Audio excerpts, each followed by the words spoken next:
Okay, so I'd like to welcome Paul Jamison from the Green Industry Podcast to the show. How's it going, Paul? What's up, Julio? I'm doing awesome. So happy to finally be able to do this with you. I know we've been thinking about this for a while. You keep asking me, hey, when can we do a podcast and stuff together? And so it's awesome to finally get to do this. This is I think, going to be a really enjoyable experience. Yeah, I got a message for you from Mr. Producer on my podcast. It said, make sure you tell Julio I paid that internet bill. Oh, there you go. So, yeah, that's funny. So for people that don't know already, we decided to do sort of a fun little cross promotion of our podcast where not only, we had always been planning on interviewing each other on each other's podcast, but I thought, wouldn't it be fun if we released those two episodes on the exact same day so people could go to my podcast and listen to my episode interviewing you, but then go to your podcast and then listen to you interviewing me, which was very surreal because I ain't used to that. I'm usually the question asker, not the person on the other end having to answer the questions. So that was pretty cool, and I think in the hot seat, we took it easy. Yeah. You make it super, super easy to do. In fact, something I wanted to talk about right off the bat before we get into your lawn care business and all that sort of stuff. Through my journey of having a podcast the last 5 years, I've seen guys come and go attempting to do a podcast. And I think a lot of them don't realize the amount of work that it takes to do a podcast. And from the moment I heard your podcast, I said to myself, this guy's here to stay. And it wasn't because of, some infinite knowledge or anything that you were putting down. It was your sheer passion for the actual podcast process, and to find out that you're in and have a radio background, I was like, that totally makes sense. Like, you love the format, and it just totally shows from that. Like I said, the first time I heard it, I was like, this is somebody that's going to be around for a while. I really appreciate that. And I remember you telling me that we were in Chicago at that dinner at that racetrack. Yeah. The first time I met you, I was kind of nervous. I was like, oh man, there's Julio Tomei. I think I saw you in the lobby at the hotel. This was an Echo event. Yeah. And honestly, I was nervous. I was like, oh my gosh, Julio Tomei. And so I didn't say anything because I was just timid and shy. And then we sat at the same table at dinner. Yeah. And you were very encouraging. Everything you just shared, you shared with me personally, and that boosted my confidence. And I really appreciated you because I look where you're at, having over 200 episodes, and I know how much work that you've put in, and to be that consistent, I'm like, that's my goal. But you've done it. And for you to encourage me, thank you. Yeah, no problem. There's so much that I can say about you that I've taken away from you. Just your confidence on the microphone, and you love people. That's so evident. And, I've talked openly about my introvertness and being super shy and all that. And, I would, talk to people about, what do I need to work on? What do I need to do? And people said, you have to be more of a people person. And I'd be like, what's that mean? What does it mean to be a people person? And I remember going to the, dictionary, and I went to look up, what does people person mean? And there was a picture of Paul Jamison under the heading. And, and I was like, oh, okay, now I get it. Yeah. You are the true definition of a people person. You love people. It's just so amazing to see you. You just light up a room when you go into a room, and you're always smiling, and you're always excited to be there talking to the person that you're talking to. It's just so cool to see. Thank you, man. It's fun. Podcasting's fun. Being on live radio, podcasting is a piece of cake compared to live radio. Because live radio, it's like, you say one thing wrong, you're fired. Yeah. Like, I don't know. Podcast is like, I can't fire myself. Yeah, I guess, it's less pressure. For Yeah, sure. yeah, a lot less pressure. I would, I guess, and I have to say, I've tuned into the radio station. I was like, let me search radio stations and see, because I knew it was in Atlanta and stuff. And I found you, and I was listening to you on one Friday night. And I think I texted you while you were broadcasting and stuff, and I was just like, wow, this is awesome! Like, he's so professional at this radio gig and stuff. I was like, man, that totally makes sense why he's so good, so smooth on the radio, on the podcast with his episodes. But yeah, it's just a joy to see. I remember at that event, Caleb Alman saying, "What, two podcasters in the room? You guys are going to start duking it out and stuff?" I was like, well, I remember that, Caleb. What people don't understand, Julio, is the guys that listen to us, they're out working. And most guys work if you own a business, probably 8 to 10 hours a day. And there's something therapeutic about putting the headphones in and listening to your podcast or my podcast, but there's 10 hours to work. So if my episode's 45 minutes, you listen to it, but you still got 9 hours to work today. So they can listen to your episode. They can listen to my episode. Like, it's not competition. We're a team. And, that's why I appreciate that you pump me up. I pump you up. You know, Brian's Lawn Maintenance, he's going to have a podcast. Go listen to him. Like, you can't put out enough content. No. So Caleb did on that. However, he sponsors my show now, so Caleb's all right. He tried to get us to fight, but he was just joking around. But I appreciate you catching that vision as well, too, that we're going to grow together better than if you're What's the thing you always say? Iron sharpens iron. There you go. Iron sharpens iron, for sure. Right. And I love just talking to you the other day when we were recording your show for mine. We talked like 20 minutes off air. You're just telling me all this technology and gearhead stuff, like, oh, you could try this and that and that. We're just nerds like that, where we like microphones and soundboards and going through all that. And ultimately, it just benefits the community, right? Because they get the benefit of that, right? If I can help you out and save you months of maybe a technical issue that would make your sound quality better or something like that, why not, right? It just helps everybody in the community, right? There's no when you have that sort of negative mindset, or you have a non-abundant mindset, it only hurts yourself, right? So God provides for everybody. There's enough for everybody. I remember I was interviewing Stanley Genetic, and he talked about that, because he said when he started out, he didn't view Keith Kalfas, and at the time there was Geek to Freak and all those guys. He's like, Brian Top Notch and all those guys. He's like, they're not my competition. He's like, I'm calling them on the phone. I'm trying to get a hold of them. I wanted to be friends with them. I want to grow with them. And so he got that. And now he's obviously the biggest YouTuber out of the whole bunch, but he didn't view the other guys as his competition. He viewed them as, I'm going to help you grow. You help me grow. We're going to collaborate. We're going to do this together. And Stan is emerged. I mean, he's on a whole nother. He's on a whole nother level. He's on a whole another level. I remember with Stan, he had a podcast out as well when I started, and we were kind of neck and neck, not in terms of who was better than who, but just in the number of podcast episodes. And I think it got to number 88. I put out like my episode 89, and he put out his episode 89, and then he stopped doing podcasts for a while after that. And I thought, well, I wonder what happened. But he decided to turn his attention to YouTube, right? And now looking back with all his subscribers, I'm like, I wonder who made the right decision. There. Like, he's totally, but I remember, I think it was on your podcast that he was talking. And he was talking about, when he goes all the way.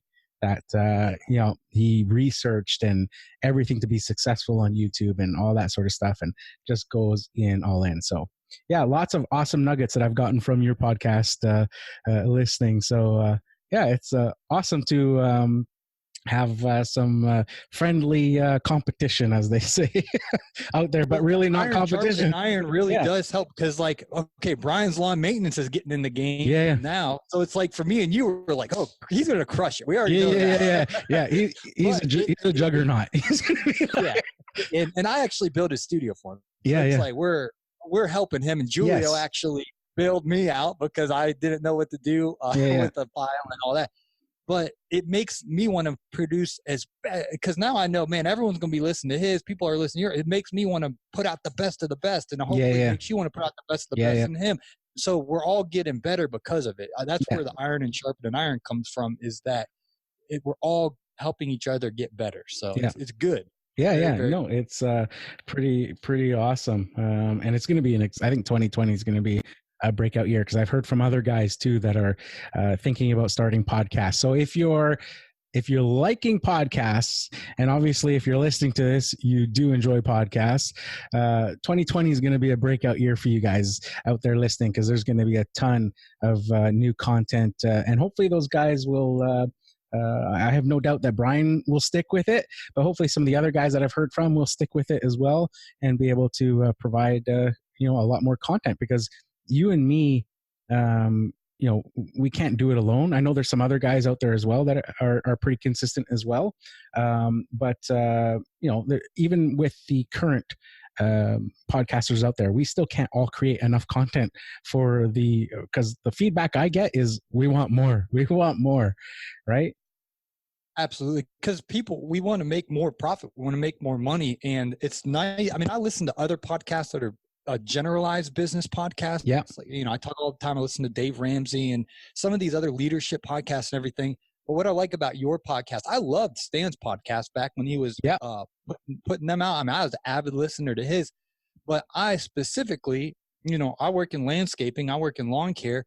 And so I wanted to niche down and specific as possible, is how can I be making the most profit in my lawn care, in my landscaping business. So that's why I like your show, Julio. And, I'm sure Brian's going to step it up. And, the goal of my show is to put out content that's related to our industry. And of course, there's business advice that works no matter what service-based business industry you work. And there's some principles that work no matter what the business is, whether you're a painter or a roofer or a contractor of any sorts. But I like how our industry, you can sit on your mower or sit in your Bobcat and listen to these podcasts and be better for it. So I'm honored to get to be part of the crew here. Yeah, it's pretty awesome indeed. So let's start talking a bit about your actual lawn care business. So maybe tell us a bit about that business of yours that you have there. Absolutely. So 10 years ago, I was in a tough spot in my life. Okay. Financially, I was just out of college. So I was young and dumb. I didn't really know what I was doing, but I knew that I needed money. Okay. And I'm walking through the neighborhood. And at the time I had a friend who's a singer, and the guy from American Idol, Randy Jackson, or whatever his name is. Yeah. I forget his name. Yeah. Long story short, Randy Jackson calls my friend. And my friend hung up on him because he thought it was a prank. Because my friend was a really talented, he is an extremely talented singer and guitar player and all that. And he had a mutual friend that was playing some music, and Randy Jackson was in the room, and he said, "Who in the world is that?" And they said, that's Christian, whatever. And he said his name, and he's like, "Call the guy." So he calls him. And he calls my friend, it's Randy Jackson from American Idol. And he calls him and he's like, "Hey, this is Randy Jackson." And my friend's like, "Ah, ha, ha, ha." And he thought one of his friends prank calling him. Yeah. And he hung up on Randy Jackson. And then he called back and he's like, "Hey, this is Randy Jackson." And then my friend just had this weird feeling. He's like, "Sounds just like him." And he's like, "What if it is?" So he's like, "Hey, will you meet me in Buckhead for dinner?" Buckhead's the fancy part of Atlanta. Okay. So my friend goes down there still thinking it's a prank, but he's like, "What the heck? It's worth a shot." As an aspiring musician. And he goes down there, and then this black SUV pulls up. They go into a steakhouse, and bodyguards get out, open the door, and Randy Jackson walks out. My friend is freaking out. He's like, "Oh my gosh." And basically Randy Jackson's like, "Hey man, heard you got incredible raw talent. They're at this fancy steakhouse." My friend's like, "I don't even know how I'm going to afford this." Thankfully, Randy paid for it, the fancy multiple $100 dinner and steak and wine and all that lifestyle. And so he's like, flew him out west for a year. And I guess they worked on music. Well, my friend's like, "Hey, I'm going to do my music career. Will you live in my house for 1 year? The mortgage is $928. You got to pay all the utility. You basically got to pretend like you're me for a year and live in the house, paid the $928 and paid the utilities and all that. And I was like, yeah, whatever, I'll do it. So I go there. I'm walking through the neighborhood one night. It was $928. It's not a real nice neighborhood, but it wasn't the hood. It was in between. This is in Vancouver now. Atlanta, you can live pretty good. Up there, man, $928. That's not going to get you far. No. But in Atlanta, this neighborhood was decent. And I'm walking through the neighborhood one night. I'm just kind of on a prayer walk, kind of talking to God about my life, walking around the neighborhood, trying to figure everything out. And Julia, I see this house. And the yard is the ugly Chardon neighborhood. It's completely overgrown. Everyone else in the neighborhood kept their yards pretty nice. Mm-hmm. And then there was this guy, hadn't cut it in a month, maybe a month and a half. And there's a big for sale sign in the middle of the yard. And I'm thinking, if you're going to have your house on the market, you would want the nicest yard in the neighborhood. If you're a real estate agent. So I said, something smells funny here. Like this makes no sense. Cause like you want to sell the house, you want to make it look sellable. Yeah, of course. Well, I actually called the number on the real estate sign because this was so, I didn't know, something wasn't connecting the dots here for me. So I called the lady and she answers and she's like, hey, and I said, hey, I'm a neighbor. And I was just curious why you guys haven't cut the grass on the yard you're trying to sell.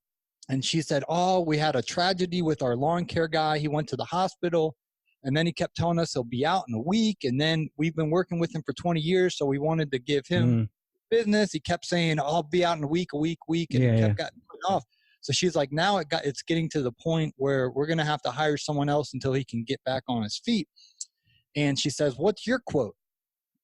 Now, I don't even have, I had I don't like to use the word ghetto, but it was a ghetto mower. I'm not going to say the brand or the name. It's one of the ones you get at the cheap store. And it was ridiculous. No self-propel, no nothing. And that's what I cut my friend's yard on while he was gone. And halftime, you have to kick it to make it start. It wouldn't even start.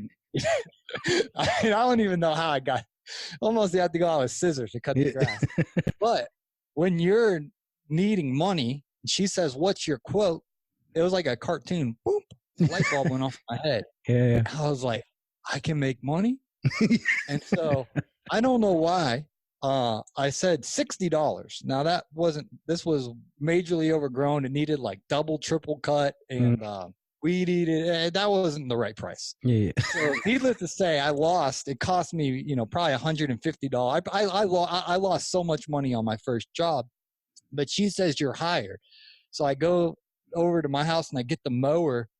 And I tried to cut the grass, and it wouldn't even. As soon as I turned the mower on, the grass was so high it would just cut off. I had to pay my friend to come cut it, and then he didn't even weed eat it. He just cut it, and then I don't even want to remember that first job. But that's how I got started. Wow. She sent me a check for $60, and I'm already paid my friend and all this other stuff. I lost money. I'm in the red on job one. But then she's like, hey, we got another yard in a neighborhood across the street. Can you do that yard? So then I go and do that yard. Then when I'm doing that yard, the neighbor comes out and says, hey, can you do and next thing you know, I go down and I print, I have business cards printed. And then the one guy at church, he lived in $1.5 million house in a really nice neighborhood. So he's like, hey, can you come do my yard? So it was like my fourth yard, and it was a golf course in the backyard. 1.5 million in Vancouver is nothing, but in Atlanta, it's like a mansion.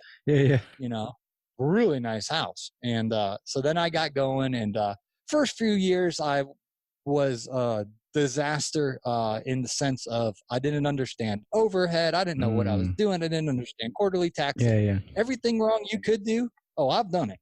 Absolutely. Those first few years.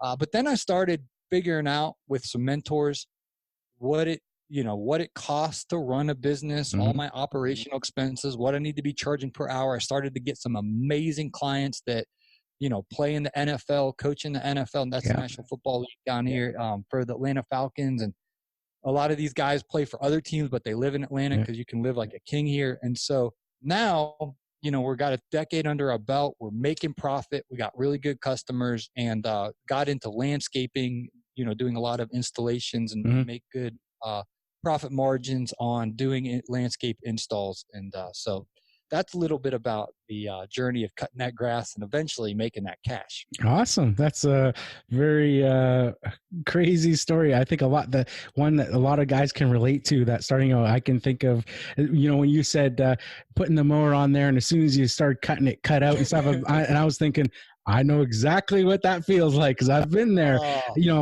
trying to cut a lawn and trying to, do it in one pass or something like that. And it's just like, it just stops right away. It cuts out. Oh, yeah. And Julia, I had a Honda Accord car. So I was very fortunate. My buddy had just purchased a nursery. He had a landscaping company. So he still had all these commercial mowers and weed eaters and everything. He had the whole setup, everything. And he just hadn't gotten around to selling it yet because the spring rush hit the nursery. So he was just slammed at, as you can imagine, selling plants in springtime and flowers and all that.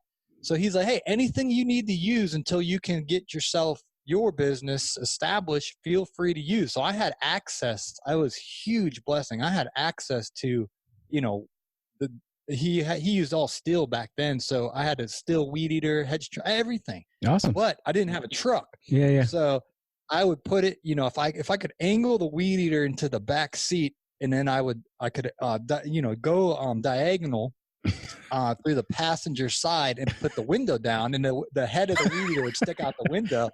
That was my business. That's how it worked. I would go into these gated, you go through security, gated $1 million neighborhoods. My ghetto. It was actually, I was renting it for $150 from this lady.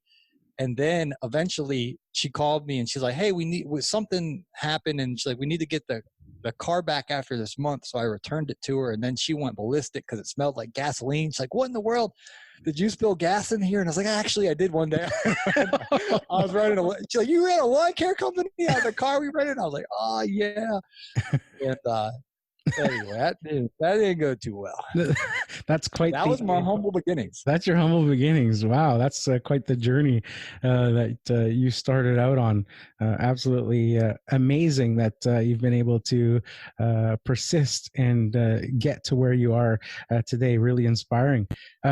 My next question that I usually ask people is, is lawn care your main income or a side hustle? Now, this is a bit different for you because your lawn care business, I would consider, is your full-time business. It's not, but you still maintain your love of radio broadcasting, and so maybe talk to us a bit about how you got into radio and how that sort of journey transitioned from radio to doing lawn care and then ultimately doing both at the same time.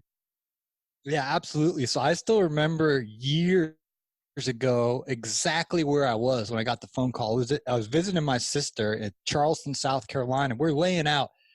There's a really nice pool where her friend lived, and they had a gym there. So I was just in a good mood, just got a nice little workout in. I'm laying out at the pool, beautiful day.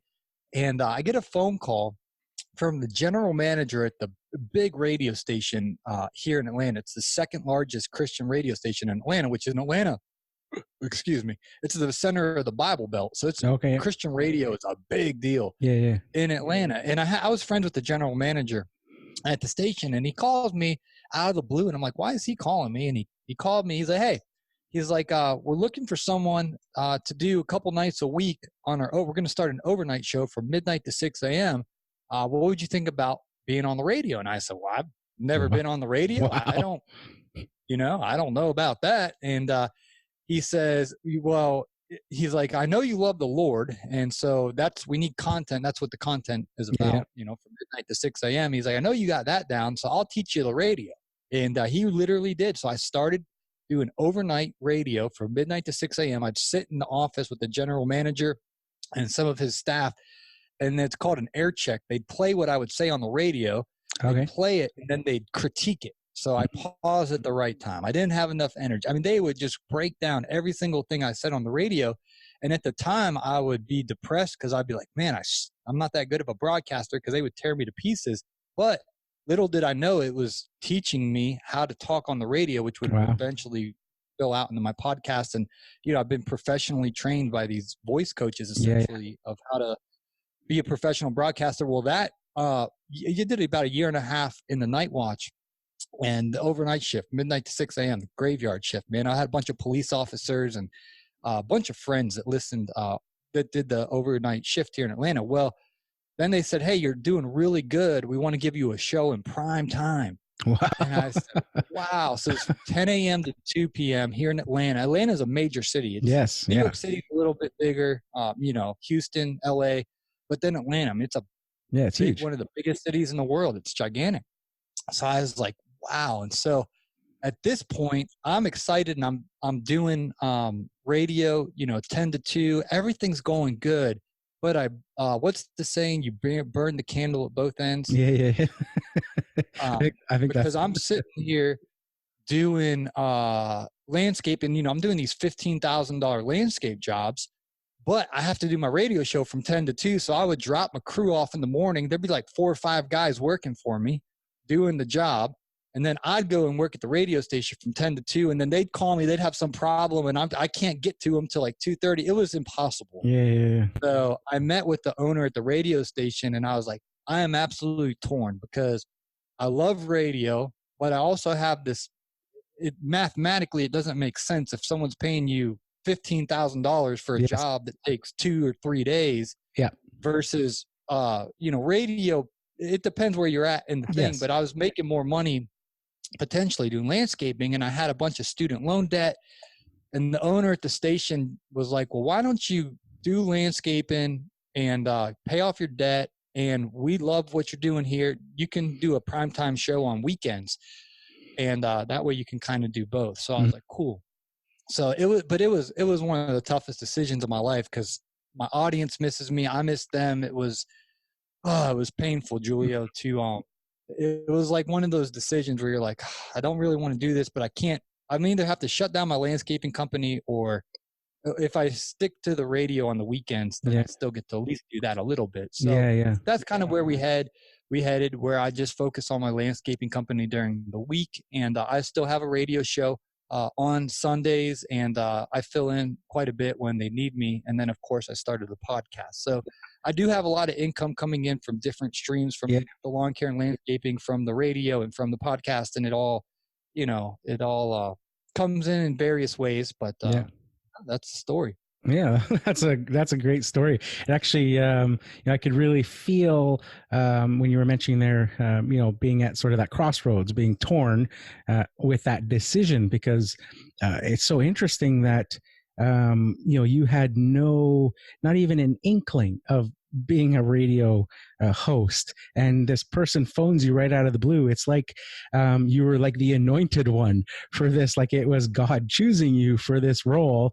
And throughout the years, it's shown that you're absolutely natural on talking on the radio, talking on podcasts. Like it's all as if it's what you're meant to do. So I can understand that would be a huge decision when you're looking at the landscaping business, which is doing really well. And you obviously enjoy that too, because if you weren't, you wouldn't, continue doing that, because landscaping is not easy. But I could really feel that sort of, defining moment there when you were talking. So my next question is one that I love to ask, because there's no right or wrong answer. And it kind of, dances on that line there that you were talking about. And it's how would you define success?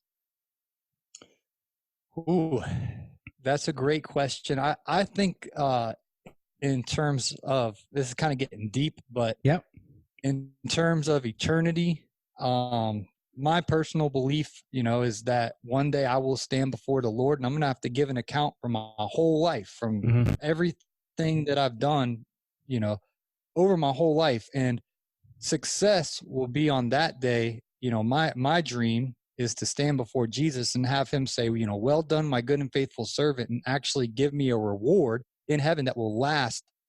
No thief can go into heaven and take it away from me. Rust can't destroy it, but it's an eternal reward. And so to me, that's success. I'm thinking past this life into that life, and how that translates back into 2020 in this life is, I don't want to waste time doing things that don't have eternal significance. I don't want to waste time doing things that are temporary successes, but I want to have eternal success. So Mm-hmm. that's kind of how I view what is success. And, that's living right. That's, doing the right thing. And in business, that's being profitable. Yep. I think you're unsuccessful those years in business when I wasn't profitable. I mean, I was unsuccessful. Mm-hmm. So that's why I love listening to podcasts like yours and learning how can I make sure I'm profitable? How can I make sure I'm successful? Now, profit's only a small part of the pie of success. In my definition, success is more than just being profitable. But if you're an entrepreneur, if you're a small business owner, being profitable is definitely a part of success. But I want to have the integrity to go with the profit as well. So. Yeah, no, absolutely. It's something that can be, people can sometimes look upon it as a bad or negative thing. Like if you're out trying to make money, like for instance, being a lawn care guy, you wouldn't, people aren't going to expect or say that, you're out there making money cutting lawns, that's a bad thing, that you expect to make a profit. But I think people get confused sometimes when they look at some of the guys that have transitioned from that and are doing things like what we're doing with podcasts and things like that, and maybe trying to work with sponsors and then that all sometimes in a lot of guys or in a lot of minds of people, it starts to seem dirty, like, oh, you're just in it for the money sort of thing, that you're just trying to do this to make money, or you just want to get free equipment, and it's like, but I wouldn't expect you to go to, invest everything that you've invested in your lawn care business and then go do lawns for free. Like absolutely. I heard, I've read a book years ago called Thou Shalt Prosper. I actually just saw it today. I was cleaning out my closet, and it's by Rabbi Daniel Lapin. He's a Jewish rabbi, and he talks about a candle, because Jewish people are some of the wealthiest people in the world. You know what I mean? They're just a small percentage of the population, but they're the richest, and they're such a small, and they're scattered, and it doesn't make any sense. And he explains it in his book why Jewish people are so wealthy. And he said that their mindset is that if you have a candle, Julio, and it's burnt, it's got a flame on it, it's wicks, got the fire going. And then I have a candle, and you take your candle and you push it on my candle. What happens? Now both of our candles are burnt, are going. And he's like, that's how business is. It's a Jewish mindset is it's a win-win. I have a product or I have a service, and when I give it to you, you're blessed, and you give me money in return, and I'm blessed. But both of our candles are burning. It's a win-win. Yeah. And does that make any sense? Yeah. No, absolutely. And so, makes sense. I view it as if you listen to my podcast, hopefully, that when you're done listening, you'll be better for it. Like, it was worth your time. And so the time and energy I put into making my podcast, if a company comes along and says, hey, we want to pay you to, run a commercial on your show, well, I'm winning because they're paying me, and you're winning because you're listening for free. It's free. You're taking the time to listen to it. So whether it's in a media company or in our lawn care company, in the example in lawn care is your grass is shaggy, your bushes need trimmed, you got no edge, and we come in there and I edge it perfect along the driveway, along the sidewalk. I trim those bushes perfectly. I clean up those clip-ins. I put them stripes down like Blake Albertson, baby. I mean, it's striped up, Stripe Nation. And, I blow it with my Echo blower, and everything's looking perfect. And then you pay me good amount of money. Pay me good. And it's a win-win, because now your property's looking good. And so I lit your candle, and then you gave me money. You lit my candle. And the Jews, I mean, on Friday nights, a lot of time, I went to I'm not Jewish, but I went to I have a friend who's Jewish. And he invited me on a Friday night to this, I forget the name, Shabbat dinner or something. They do it on Friday nights. So he invited me over to his family, and I'm sitting there, and they got a white tablecloth, and we're eating, and I'm kind of a little out of my, a little uncomfortable. You just want Don't say anything dumb and just kind of go with the flow. I don't do this tradition, but I'm a guest. And so I'm sitting there and they have a wine glass, a nice wine glass. And he takes the bottle of wine and he starts pouring it into the cup, and a nice house, nice tablecloth and everything. And I'm like, it's going to overflow. And next thing you know, he pours the wine and it literally overflowed and it spilled all over the tablecloth. And he basically was doing that symbolic as this next week, we want God's blessings to overflow in your life and to have abundance. And so that's their mentality is like, profit's good. And so I know you can step into the spot then where you get greedy, and that's not good.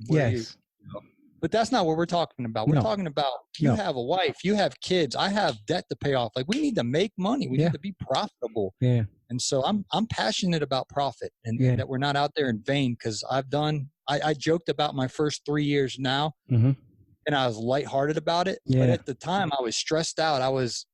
There's nothing worse than working 8 hours in a day. And when you really look at the bank accounts and the profit and loss statement, you realize you lost money. That's the worst feeling as a business owner, that you spent hard effort work only to be in vain and lose money. So I'm passionate about profit, and I'm unashamed about it. Yeah, no, that's awesome. It's some great tidbits and lessons that can be learned there. You mentioned there being, having those tough times in the beginning. And I know that you're single and you don't have any kids. And I know I shared on your podcast about, my first year in business and sort of going through that as well. And, finding out that, hey, I wasn't good at my numbers and stuff, and finding out that at the end of the year, I could have made more money working at McDonald's than the year. Right. And that feeling that you felt only amplifies when you're a dad and you have kids and you're like, wow, like I'm a total failure. I've got all these mouths to feed and stuff, and it just amplifies that. So just absolutely, a great point to bring across there. Another thing that you mentioned there was,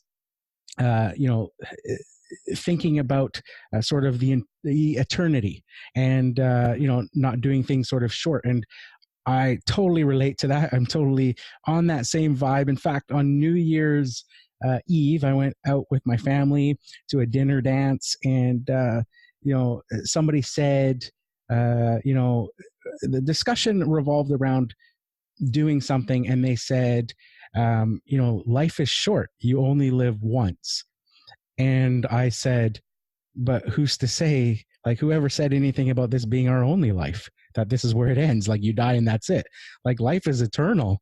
Your physical body, maybe this is it, but if you're spiritual or believe in the Lord and stuff, then that there's more to it than just this short little time that we're on this planet walking around. So that really hit home with me when you said that as well. So pretty profound stuff. So I wanted to dig a little bit, because I listened, to your podcast all the time, and you mention your challenges with debt and student debt. So I wanted to sort of dig into that a little bit, and just nothing with numbers or anything, but just more your struggle with it and sort of your what you've learned from that process. So maybe talk a little bit about how you got into that debt and your challenges with that.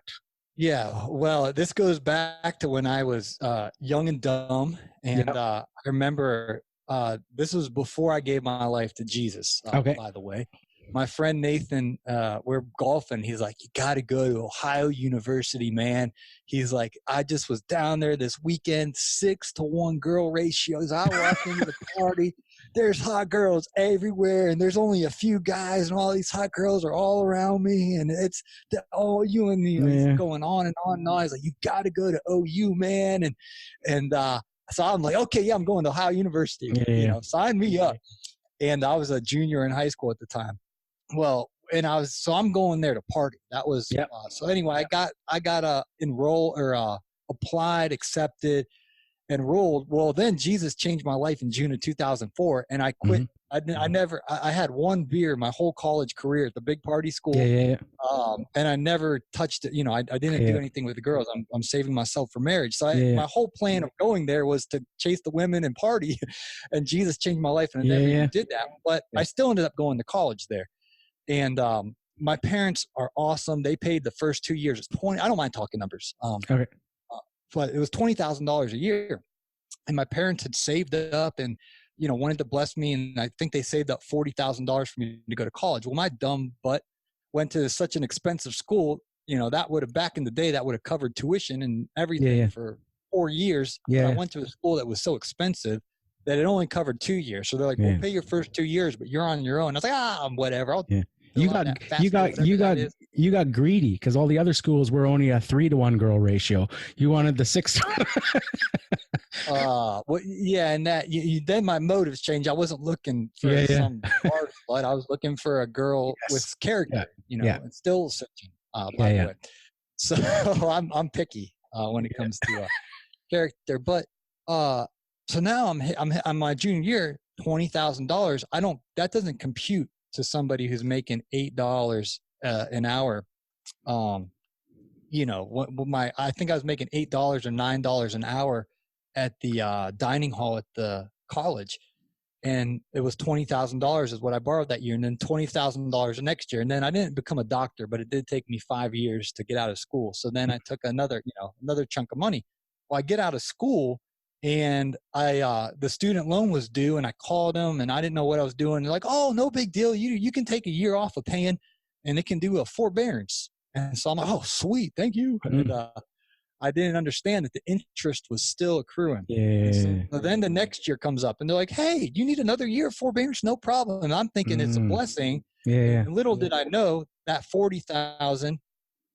Because of the interest is going into 42, 44, 46, 48, and it just keeps going. And even though I'm not paying, the debt keeps on growing and growing and growing. So eventually, I started listening to Dave Ramsey. That guy gets on my nerves in a good way. And he's like, you got to pay off your debt. You got to pay off your debt. You got to pay off your debt. So now I live as simply as I can, and I'm still cleaning up, some of my student loan debts, and I hate the debt, but once it's gone, no more debt. So if I would go back, and if there's an 18, 20-year-old kid listening to this right now, Julio, I would tell them, if you are going to go to school, don't go to one of those expensive ones. And, there's those community schools where it's reasonable, $2,000, $3,000, $4,000, and you can actually get a good job cutting grass and at the right prices, make some money and pay as you go, or pay up front or whatever, but don't do the debt.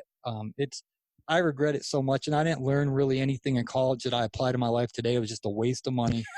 And ton of, I don't even, every year they send me this form of how much thousands of dollars I paid in interest, because you can write that off your taxes. And every year I'm like, I paid $3,000 in just interest. That's just not interest. Just interest. I know, I'm like, man, rough. if I had all the interest now, I mean, I could buy a really nice truck. I could buy a Thunder. Thunder. There you go. That's Brian's truck. But instead I paid it the stupid student loan. So that's another mistake I made in life, that I'm cleaning up the mess, paying the consequence for my stupid decision. But in the future, I know that I'm not going to do debt in the future. It's not worth it. Yeah, no, it's definitely not worth it. I learned that lesson as well. I just, hated any sort of monthly payment on anything. I remember buying a new vehicle once, and 4 or 5 months in going, well, that was a dumb decision, right? Because I really don't like paying this every month and seeing that sort of interest ratio. And it's really a bit of a racket. When you were mentioning with that, sort of deferring those payments, it's what they're doing right now in Vancouver because of the cost of real estate. People who have lived in their homes, say, for 40 years, and when real estate was affordable, and now that real estate is out of control, well, your property taxes that are due every year are based on the current market value. So you now have a situation where there's seniors that have lived in their house for 40 years, and they're getting a property tax bill for $9,000. And they're like, well, I can't afford, I'm on a pension, I can't afford 9,000. So what the city's plan was you can defer that and you can not pay it, and then so that it lets you live in your home to live the rest of your years out. But then they will take all the tax owing plus interest when you pass away and the property gets sold, and they take it off of that sale price. But it's like, well, then you're taking away. So it's just this racket that's just like insane around the world, where they just, debt is not your friend in any, sort of shape or form. Yeah, well, that situation's a little bit different, but the thing I don't like about debt is, and in general, it's just a life principle. You can't afford it. And in my case, it was an education. I mean, thankfully, my parents could afford my first 2 years, but I couldn't afford my last 2 years.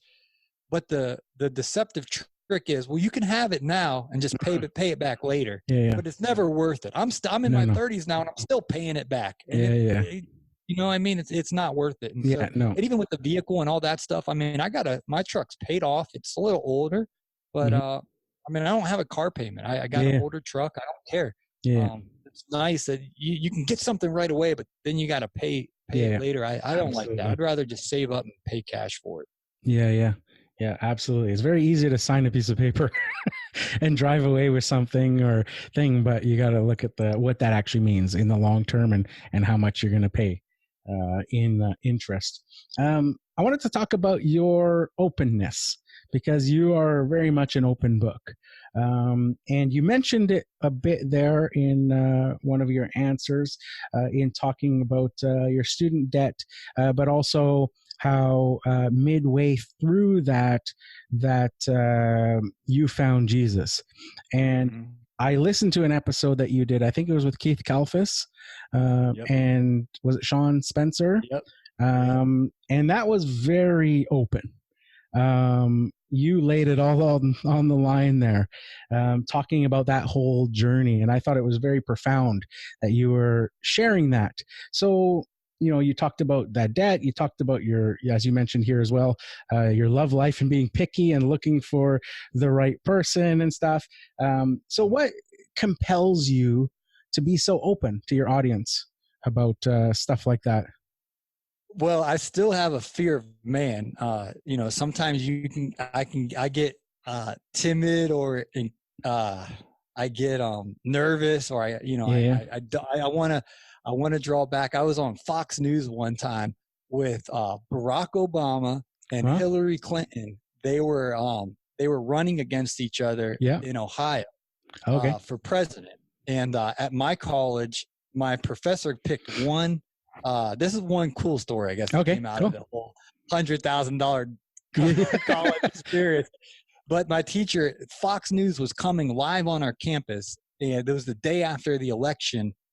Now they were fighting for the spot. I'm not getting political in here, so don't worry about that. I'm just telling the story about Fox News. But whoever won that had to face John McCain. And so I'm not going to get into politics, but I will say that my teacher invited me. Fox News is like, we want to interview a few of the students. So my teacher, I was in a political science class. They're like, you get to pick your best. You're one person that you want to put on national television, and Barack Obama and Hillary Clinton were on the show too. So they were a big deal. You know what I mean? Yeah. So my teacher picked me. So I'm pumped up. I'm like, yeah, this is awesome. And so I get on the show, and I'm like, Jesus, I'm going to talk about you. I'm going to stand up for you. Like I'm giving myself a pep talk. Yeah. And then I see Barack Obama. They were like little squares, like you are, you know what I mean? Like they were on the show, and I see Hillary Clinton, and then I'm on, it's called Fox and Friends. This is a morning show. My heart's going like, like I'm so nervous. And the lights are so bright. Like it's like they built a studio. It was like a remote studio, Fox News symbol all around me, and they put the microphone in front of my face. And Julia, my courage went to nothing. And I said about the most politically correct things. And I didn't do a good job. And I was like, I literally felt like the biggest failure. I'm like, I got put in front of Barack Obama, Hillary Clinton, national television, and I peed down my leg. You're like, I didn't do a courageous job. And so part of me now, that wound was so like, you don't get bigger than, Yeah. the president of the United States Yeah. is He's he listening might to you. have been listening, or he might have been like, he was in the little bubble, you know what I mean? Yes. But he Yes. might have been just like, whatever. Yeah. But to be on TV with Hillary Clinton, Barack Obama, and then I'm the college student, like getting to share my 2 cents. So anyway, I did such a bad job that it wounded me so much. So now I'm kind of like in redemption mode. Oh, okay. And so it's kind of like opportunities like this. It's like, okay, I don't want to be so unashamed, if you will. And the story of how Jesus changed my life, I mean, that's the main thing that I think I start talking about, and everyone kind of stops and pauses, and they're like, what happened? But it really, just in a nutshell, for those of you who didn't hear the story, I had parents that were kind of strict. Like I had a curfew of when I had to go home every night in high school. And so me and my buddies were going to Myrtle Beach, South Carolina to party. And there's going to be no curfew. So my agenda was, we literally filled up a car and we flew down, and then one guy drove down with all of our beer. We had so much beer in the car for 10 days of drinking, drugs, all that. And we're going to, I'm going to chase the girls on the beach 10 days. It's going to be the best 10 days of my life. And when I went, the Holy Spirit started convicting me of my sins. And I began to think about heaven and hell and eternity, and just started having these encounters with Jesus. And it was 10 days of chaos in my soul. And it was in Atlanta at the airport. And I was so scared to go to hell. I didn't want to, and the Bible talks about hell. I was like, I don't want to take any chance. I don't want to go there. Yeah. And so Jesus, I gave my life to Jesus. I said, I quit drinking. I'll quit doing stuff with girls. I'll save myself for marriage, whatever you want. I give you my whole life, Jesus. I give you my whole heart. I give you everything I got. The rest of my days, it's yours. And I was here in Atlanta in the airport. And then I've been, walking that out the last 15 years. I mean, I've made a lot of stupid, bad decisions. I have to get back up and ask God to forgive me. But I keep, pressing on to try to live for him. And I'm convinced beyond a shadow of my doubt that Jesus is alive, that he rose from the grave, and I'm going to stand before him again and give an account for my life. And so I'm unashamed about it now, talking about that. But that's the most important part of my life. And of course, that affects my business, because I want to operate my business with integrity and, do the right thing and all of that. But yeah, Jesus changed my life. And so, and it was unexpected. Like, it wasn't like, I want to seek out a religion, or I want to get to go closer to God. No, I was going the other. Yeah, you were going the opposite. And the risen King just, boom, he got a hold of my heart, and my life has radically changed. So it's a very profound story, and I would encourage any of my listeners who haven't heard that podcast episode. It's a long one, but it'll keep you on, totally captivated the whole entire episode, listening to your story and the details of it. So I wanted to thank you about sharing that particular episode as well. The kind of segment here in with those struggles, and maybe struggles with your lawn care business, and maybe share with us a time. You mentioned when you started out that was a bit of a struggle, but maybe once you were sort of in your business,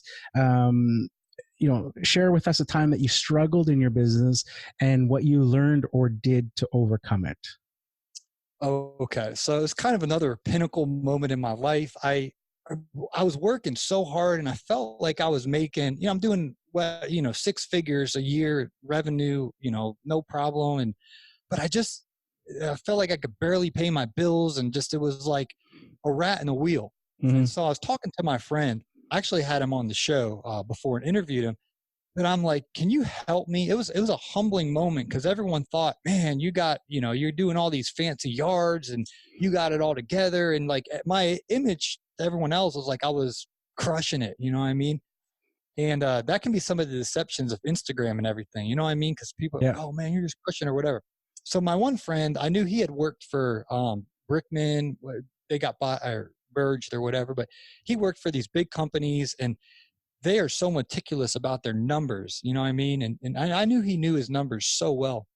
So I humbled myself and I said, hey, I really wanted to ask you, can you thumb through my bank accounts, through my spreadsheets, through my profit and loss statements, through my numbers, and just tell me, I feel like I'm not doing this right, but can you like look at it and tell me what I'm missing here? Mm-hmm.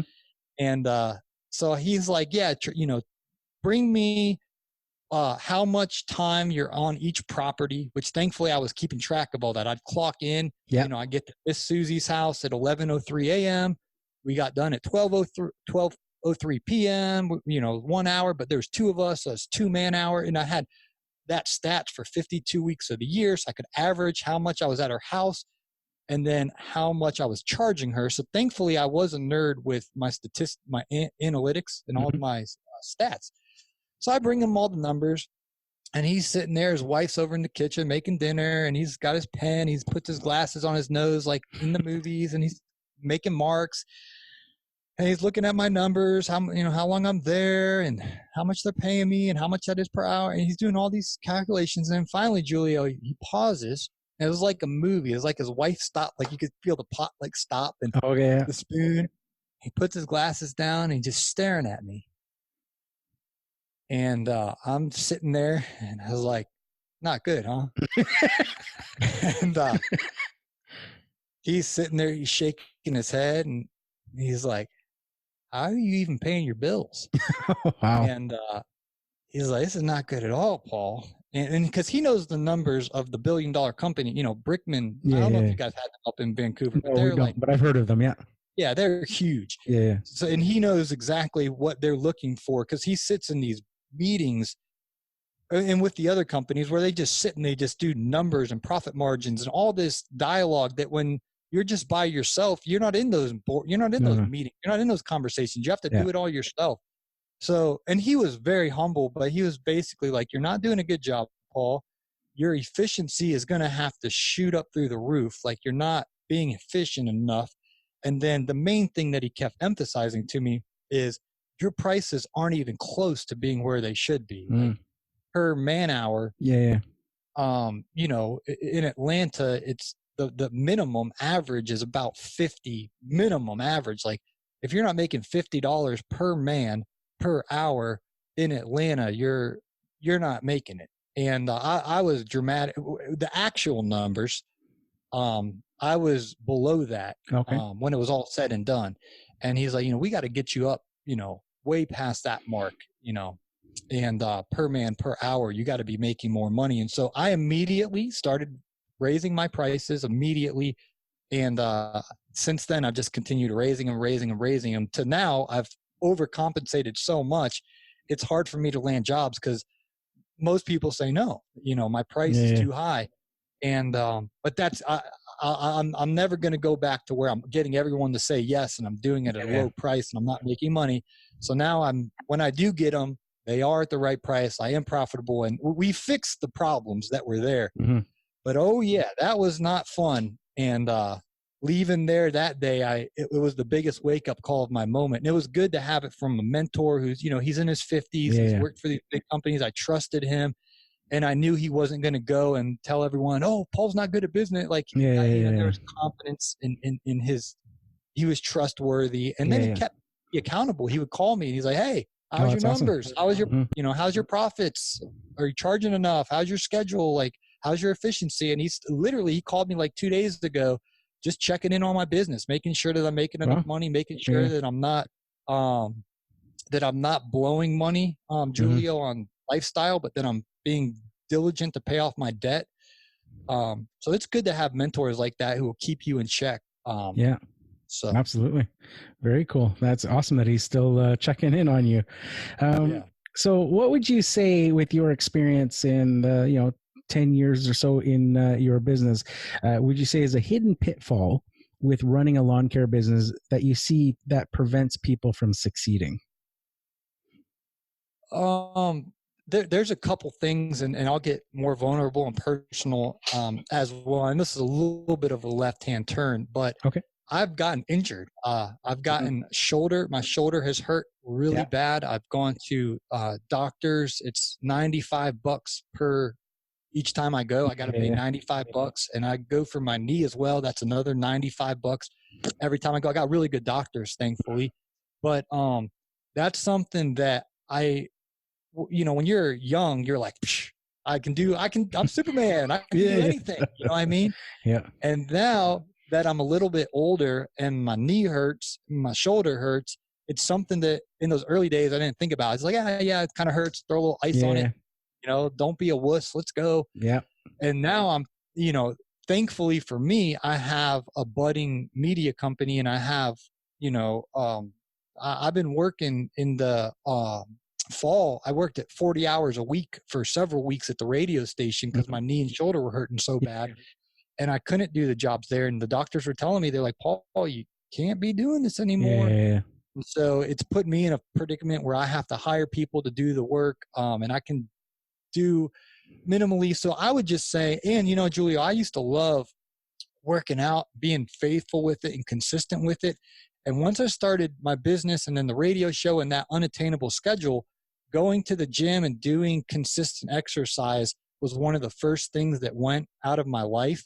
And I've been in process of managing and budgeting my time to where now what I can do with my shoulder and my knee, I'm limited but there is some things that I can do it doesn't have to be crazy. What's that guy's name? Arnold Schwarzenegger. Yeah. Like, that's not I want to be respectable for my future wife to look at me and say, he's a good looking fella.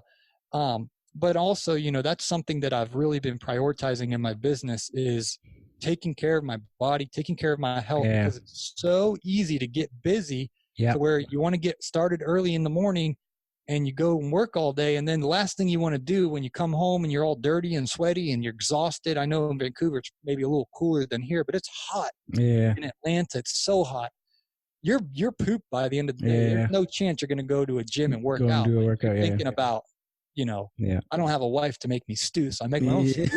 I want to eat dinner and go to bed. Yeah. So I've been budgeting my time to go into the gym, even if it's just a small little workout. To do that. Yeah. So is that a good enough answer? Yeah, no, I totally relate to that. As I've gotten older, this past season has been the most difficult for me in terms of health and joints and other issues. I suffer from gout and stuff. I actually have an MRI booked for tomorrow night that I'm going to go do for my knee because it went out at the end of the season, and I actually had to miss the last 2 weeks of work and jobs that I had scheduled because I just couldn't even walk. I was on crutches and stuff, and it's just reoccurring every year. And you think about when you were saying, when you were younger, you're hitting those jobs and stuff, and I think about the jobs I used to do, how many I used to do, and you got that same. Your mind is young, and you're like, let's go out and get it, and your body's like, whoa, cowboy, let's take a bit of a break now. And I always make a joke with customers who ask me, how I'm doing, and they know some of the issues that I've had with my knees and joints. And I always say, well, one thing I've learned is that I know now why all professional athletes retire at my age. Your body just cannot keep up with what your mind thinks that it can do. Right? It's just it becomes harder and harder each and every year, and it creeps up on you, and you have to really be aware of taking care of yourself to be able to do that. So just absolutely some great. And even Julia, the last several months I've been so much more careful of what I've been eating, what I've been putting in my body, and how does what I eat, how's that going to affect how I perform? Working all day, and I used to just eat whatever, and now I'm trying to eat more nutrient dense foods and just being more intentional about eating healthy instead of just what tastes good, because I want to be able to be strong out there and healthy and vibrant. And I mean, it's hard work. Being outside and working. So yeah, absolutely. So if you were to start your lawn care business all over again, what is one thing that you would do differently?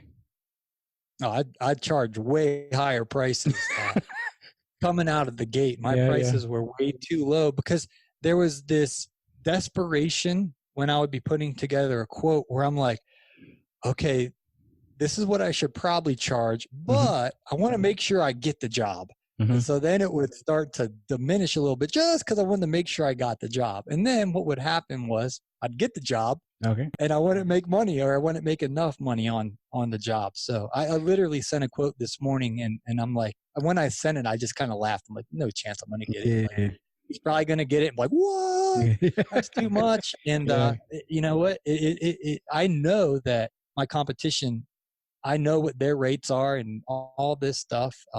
And I know that he can get a lower price, but I refuse. I'm not wasting my time anymore. So charging higher prices is something that I would definitely tell my first year self. And you mentioned this on my show, Julio.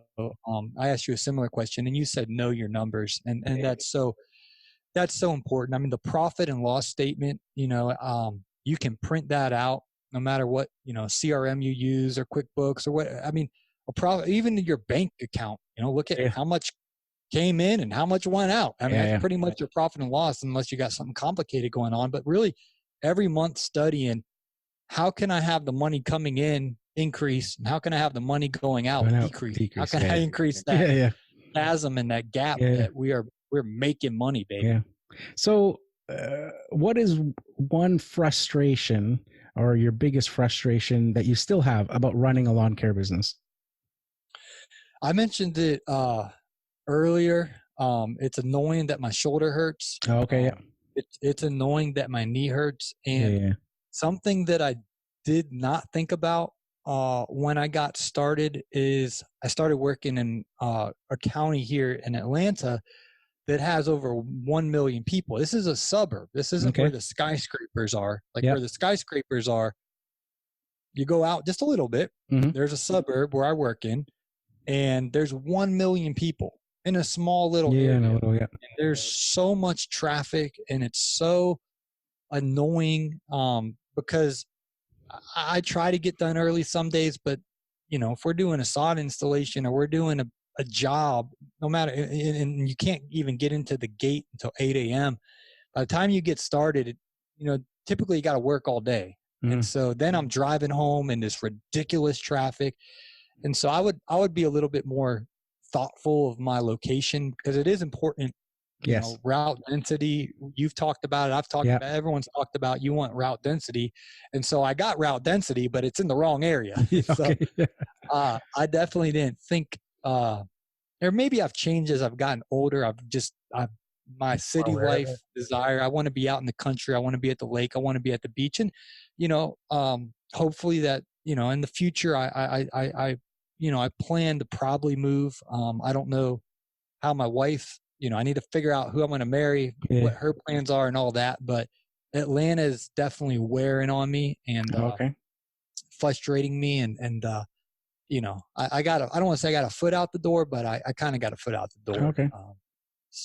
But when I was younger, I wanted city lights, going to the city, it's fun.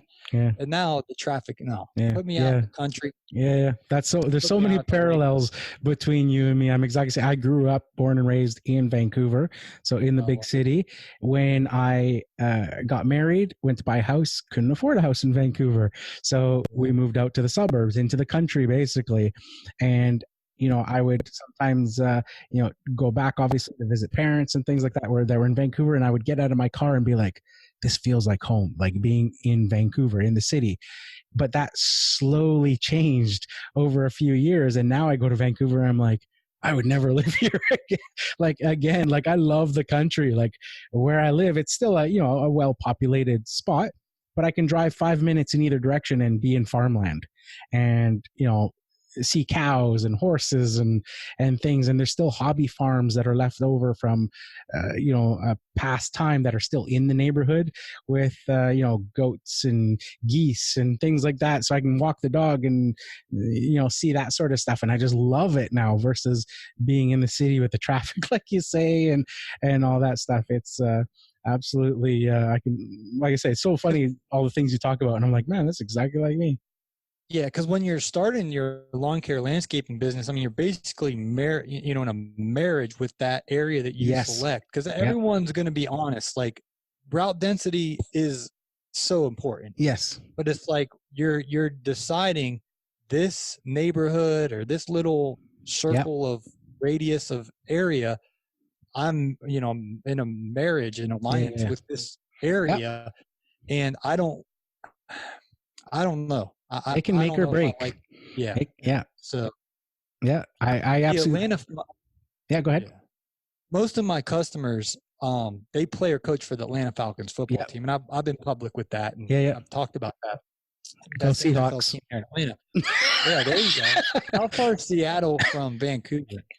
2 hours north. Oh, or sorry, 2 hours south. Wow. Yeah, I was gonna say. I'm not like, great at geography, but it's got to be south if you're in Canada. I'm like 8 minutes from the border, and here there's obviously they're the closest NFL team. So when it's like playoffs or they're if they're in the Super Bowl or something, it's like 12th man stuff everywhere. Here in Vancouver, all downtown and everything, everybody's Seahawk crazy. Because my one of my customers took me to the playoff game. We played Seattle, so I'm down by the locker room, and Richard Sherman was on Seattle time, and Seahawks get off their bus, and Pete Carroll walks by me. I'm like, what? And then and you're not allowed to use your phone when you're down by the locker room. There's police everywhere, and you can't be on your phone because I want to Instagram like there's Richard Sherman, but he's sitting there, with his headphones on, and the NFL networks and all the cameras are walking by. I'm like, this is so cool. And Atlanta beat Seattle that year, and then we went to the Super Bowl. But my customer was a defense coordinator, so he'd take me to the game. I actually would drive him home from the game. It was wild. But they practice up in Flowery Branch, and then their games are in downtown Atlanta. So the players all live like in the middle of those areas, and then that's where I work. But it's just at first I was so like, oh, I work for Atlanta Falcons. Like, it's awesome. And now I'm like, I hate the traffic. I hate this area. Like, they make $9 million a year. I don't make that. So I'm not living like they are. They don't leave the gate of the neighborhood. So that's yesterday great. I was at the yard, and I get there, and then I go in the guy's one house, and he's sitting there. The masseuse is there giving him a massage, and then the nanny's babysitting the kid, and the wife's just sitting there on her computer, and then the Panera Bread shows up with the lunch delivery. I'm like, it's like you make $9 completely million different world. I'm sitting there they're cool. They're awesome. I mean, I don't know what I would do if I made $9 million every year, but it's just funny. He's just laying there getting massage. His wife's sitting there on the computer. Babysitter, lunch. It's hard to relate. There's 4 people there. I'm the landscaper, the Panera delivery man, the masseuse, and the nanny. Like, it's no big deal to have 4 servants. Insane. Make money. So in your lawn care business, what is one resource that you have found that you've used the most in building your business?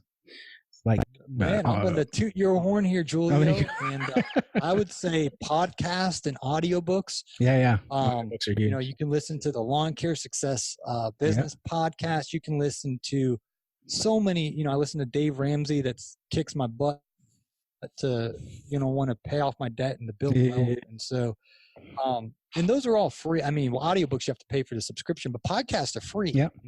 And then I'm a junkie. I listen to podcasts while I work. I'm just constantly trying to learn and to grow. So that's one. And then the resource, human beings that are my mentors. Brian Ring, I chat with him a bunch, and John Pajak, and Naylor Taliaferro, and Caleb Allman, and Hubadub in Chicago, Joseph DePace in Michigan, yourself, Brian's Lawn Maintenance. I can go on and on and on. Richie Clements here in Georgia. I talk to all these guys that run businesses, and we talk, about business. And hey, how's it going? And how much do you charge? And what do you do about, this and that? And it's definitely helpful. And I watch some YouTube. Johnny Moe, I watched some of his YouTube videos, and Keith Kalfas, some of his videos, and there's just a bunch of free free Yeah, content, yeah, podcasts, yeah, YouTube absolutely. videos. Yeah. And a neat little tip there, you mentioned audiobooks. I love audiobooks. There's actually, people don't realize you can download the Overdrive app, and it hooks you up with your local library. And you enter your like library card, and it lets you check out the audiobooks for free right on your phone. And the only downside is that obviously the selection isn't as big as Audible, but and they have limited copies. So if they have, say, 2 licenses and maybe there's 3 people in line, you have to wait a couple weeks, and then they email you saying it's available now, and then you can download it and listen to it. But it's a good way to get into audiobooks for free if people want to check that out. So down to the last 2 questions. And the first one is, share your best piece of advice with someone just starting out in the business. And I want you to come at this from the point of view that this is somebody that you know, somebody that you like, and somebody that you would only want to see the best for. You want to see them succeed. If they were to say, Paul, I'm thinking about starting a lawn care business, what can you tell me? What would you say? Yeah, I would talk in the realm of money. I would do either Microsoft Excel or Google Sheets or a yellow pad. And I would tell them, listen, first of all, write down all your personal finances. How much is your rent, your budget? How much is your rent or mortgage, or, your house payment? How much is your vehicle insurance and utilities? Like, know your numbers to where, how much does it cost to run your household? And then how much money do you need to make each month to pay all those bills? You know what I mean? And throw in, if you have to pay off debt or if you have savings, like all this stuff. Yeah. Know exactly, I have to make X amount of dollars per month just to stay afloat. And then I'd like to make X amount of dollars, but don't be guessing. Like, know exactly how much every bill. I'm a nerd in Google Sheets. I have every single expense written down. I have the date that it's supposed to come out of the auto draft, and then I track it all throughout the month. So I would tell this person, be a nerd about making sure you know what your household income is and how much money you have to make. And then on a separate column or yellow pad, write down all your overhead for your business. How much do you have to pay in general liability insurance, which mine is very reasonable, but in case the rock goes through the window or whatever, I'm covered. How much do you have to pay for, all your different expenses? I mean, even running a podcast, people don't realize how I pay a ton of money in just all these subscriptions and all the licensing, all this stuff. It's like just to run a podcast. But anyway, you want to, all your overhead, make sure you're not blindsided by any of this, but have all that written down, and then, figure out how much you need to make per hour, and then to pay all your overhead, and then to pay yourself, so that because in some cases it's better to go work at a job that pays you a cushy benefits, and there's there's stress no matter where you work, but you don't have the much stress that we have. Is we have to make enough money to pay all the bills. So it would be numbers. Know your overhead, know your household income, know how much money you have to make, and then figure that out. Well, I got 40 hours to work in a week, so I need to be making X amount per hour, and so, and then selling the jobs and be working them to execute them. And so just all about the money. Awesome. That's something that a lot of people, that when we run these businesses, and you're giving me the look, am I over time? No, I actually forgot to keep track of time, but I think we're probably right there. We get 2 podcasters together, man. We get long-winded. No, that's awesome. Great advice. So we've come to the end. My last question, of course, is how people can follow you online. Absolutely. So I have a podcast. It's the Green Industry Podcast, and of course it's on iTunes, Google Play, Stitcher, everywhere where you can find Julio's Lawn Care Business Success podcast. And I'd be honored if you guys listen to my show. And on the same day we release this episode, I'm releasing one. It's a completely separate conversation that my producer and I, Mr. Producer, and Julio and I had, and we had lots of laughs in there. And of course I'm on Instagram just under my name, Paul Jamison. over there. But I would be honored if you guys took a listen to my podcast. And absolutely make sure you leave reviews on iTunes for both of these podcasts, because we are absolutely bringing you guys the content for this year. Going into 2020, we're going to, both of us have, I'm sure, fantastic content for all of you guys to listen to. Yep, that's the goal. Yeah, so thank you very much, Paul, for coming on to the show and for allowing me to be a guest on your show. I absolutely had a great time.